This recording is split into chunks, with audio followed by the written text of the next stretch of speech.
The power of now book summary in Hindi. Hello दोस्तों, the power of now book को पक्का आप अपने ब्रेन के पेनफुल थॉट्स को काबू करने में सफल हो पाओगे। आप स्टेट ऑफ हैप्पीनेस में रहना सीख जाओगे। ऐसे में आपकी बॉडी एनर्जी से भर जाएगी और बीमारी और कमजोरी आपसे कोसों दूर। तो आइए जानते हैं the power of now book को संक्षिप्त समरी के माध्यम से। 1. Separate your mind and body. सबसे पहले हमारे दुखों का मुख्य कारण हमारा ब्रेन ही होता है, क्योंकि कई बार हमारा दिमाग बीती हुई बातों के बारे में ही सोचते रहता है, जिससे हम दुखी होते हैं और इसका बुरा असर हमारी बॉडी को भी झेलना पड़ता है। क्योंकि जब हम दुखी होते हैं तो हमारे एड्रेनल ग्लैंड कुछ स्ट्रेस हार्मोन छोड़ने लगती है। इन हार्मोन की वजह से हमारी हार्ट बीट एकदम बढ़ जाती है, सांसें तेज हो जाती हैं, हमारा गला सूखने लगता है और हमें तनाव होने लगता है। इस तरह स्ट्रेस लंबे समय तक रहने से हमारी इम्यूनिटी पावर कम होने लगती है, जिससे हमें तरह तरह की बीमारियां हो जाती हैं। इसीलिए लेखक ने ब्रेन को बॉडी से अलग रखने को कहा है, जिससे आप अपने ब्रेन के नेगेटिव थॉट को बॉडी तक नहीं पहुंचने दे सकते हैं। इसी तरह से गौतम बुद्धा ने भी मेडिटेशन के जरिए ऐसी स्थिति प्राप्त कर ली थी। वे अपने ब्रेन पर पूरा कंट्रोल कर लेते थे। 2. Observe your mind, the power of now book in Hindi. जब आप अपने ब्रेन से अपनी बॉडी को अलग कर लेते हैं तो उसके बाद ये सोचें कि ऐसी कौन सी थिंकिंग थी जो आपको परेशान कर रही थी।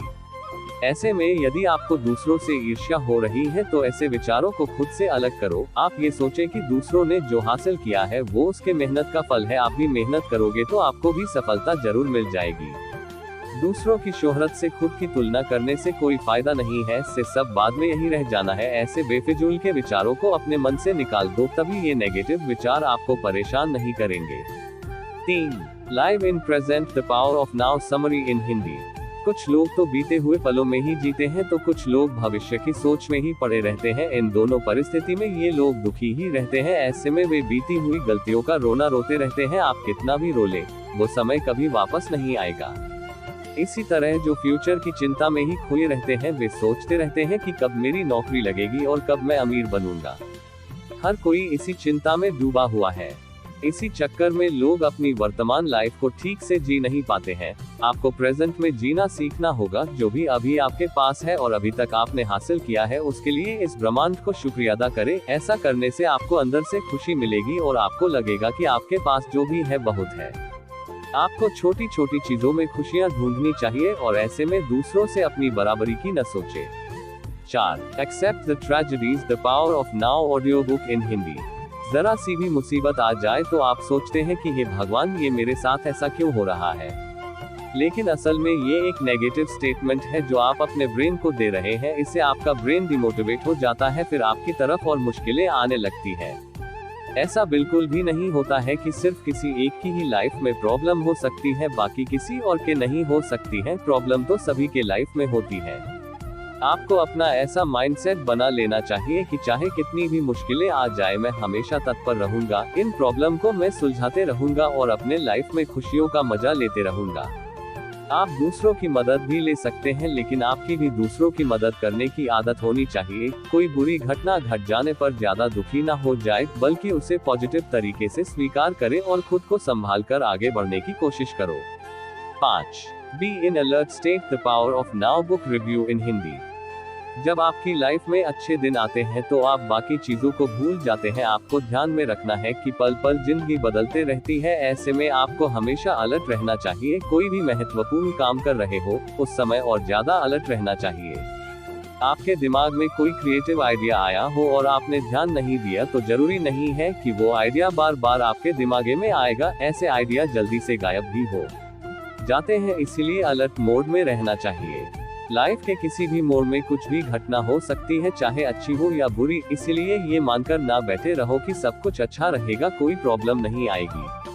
6. Ego is destructive. कुछ लोग जरा सी सफलता पाते ही ईगो में आ जाते हैं, उनमें घमंड आ जाता है। वे अपने सामने लोगों को कुछ भी नहीं समझते हैं। ऐसे में उनका धीरे धीरे पतन होने लगता है। ऐसे लोग से नेगेटिव वाइब आने लगती है, लोग उनसे दूर जाने लगते हैं।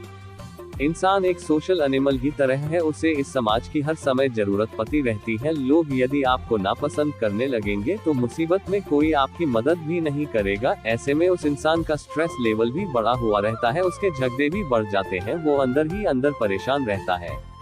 इसीलिए आपको अपने अंदर ईगो नहीं पालना चाहिए, सफलता मिलने पर ही हम्बल रहें, एकदम से हवा में उड़ने की कोई जरूरत नहीं है। 7. Feel the energy of universe. जब हम किसी बोरिंग काम को करते करते थक जाते हैं और कोई हमें पार्टी या घूमने के लिए बोलता है तो हमारे अंदर एकदम से एनर्जी आ जाती है। इसका मतलब ये है कि हमारे अंदर ऊर्जा का भंडार होता है, बस उसे इस्तेमाल करने की जरूरत होती है। कुछ लोग 12-12 घंटे काम करने पर भी नहीं थकते हैं और कुछ खिलाड़ी घंटों तक प्रैक्टिस करने पर भी थकते नहीं है। उनके अंदर ऊर्जा का भंडार होता है। आपको भी अपने अंदर ऐसी ऊर्जा को महसूस करना है। आपको आंखें बंद करके ये बोलना है कि मैं भी इस ब्रह्मांड का हिस्सा हूँ और मेरे अंदर इस ब्रह्मांड की शक्ति है। ऐसा करते हुए आपको अपने काम के साथ साथ खुश रहना होगा। उस काम में आपको इंटरेस्ट लेना होगा। आपने काम को अध्यात्म से जोड़े, इन तरीकों से आपके अंदर कभी एनर्जी खत्म नहीं होगी। 8. Relationships detachment. हम इंसान रिश्तों के बंधन में बंधे हुए हैं। किसी को अपने माँ बाप से दूर जाने का गम सताता है तो किसी को अपने प्रेमी से दूर जाने का गम सताता है। इस तरह से रिश्तों से ज्यादा अटैचमेंट ठीक नहीं होता है। बौद्ध धर्म के अनुसार ये अटैचमेंट निर्वाण प्राप्ति में सबसे बड़ी बाधा होती है। जिस तरह से गौतम बुद्धा सारे संस्कारिक सुखों और मोहमाया को छोड़कर ज्ञान की प्राप्ति में निकल पड़े थे, तभी उन्हें निर्वाण की प्राप्ति हुई थी।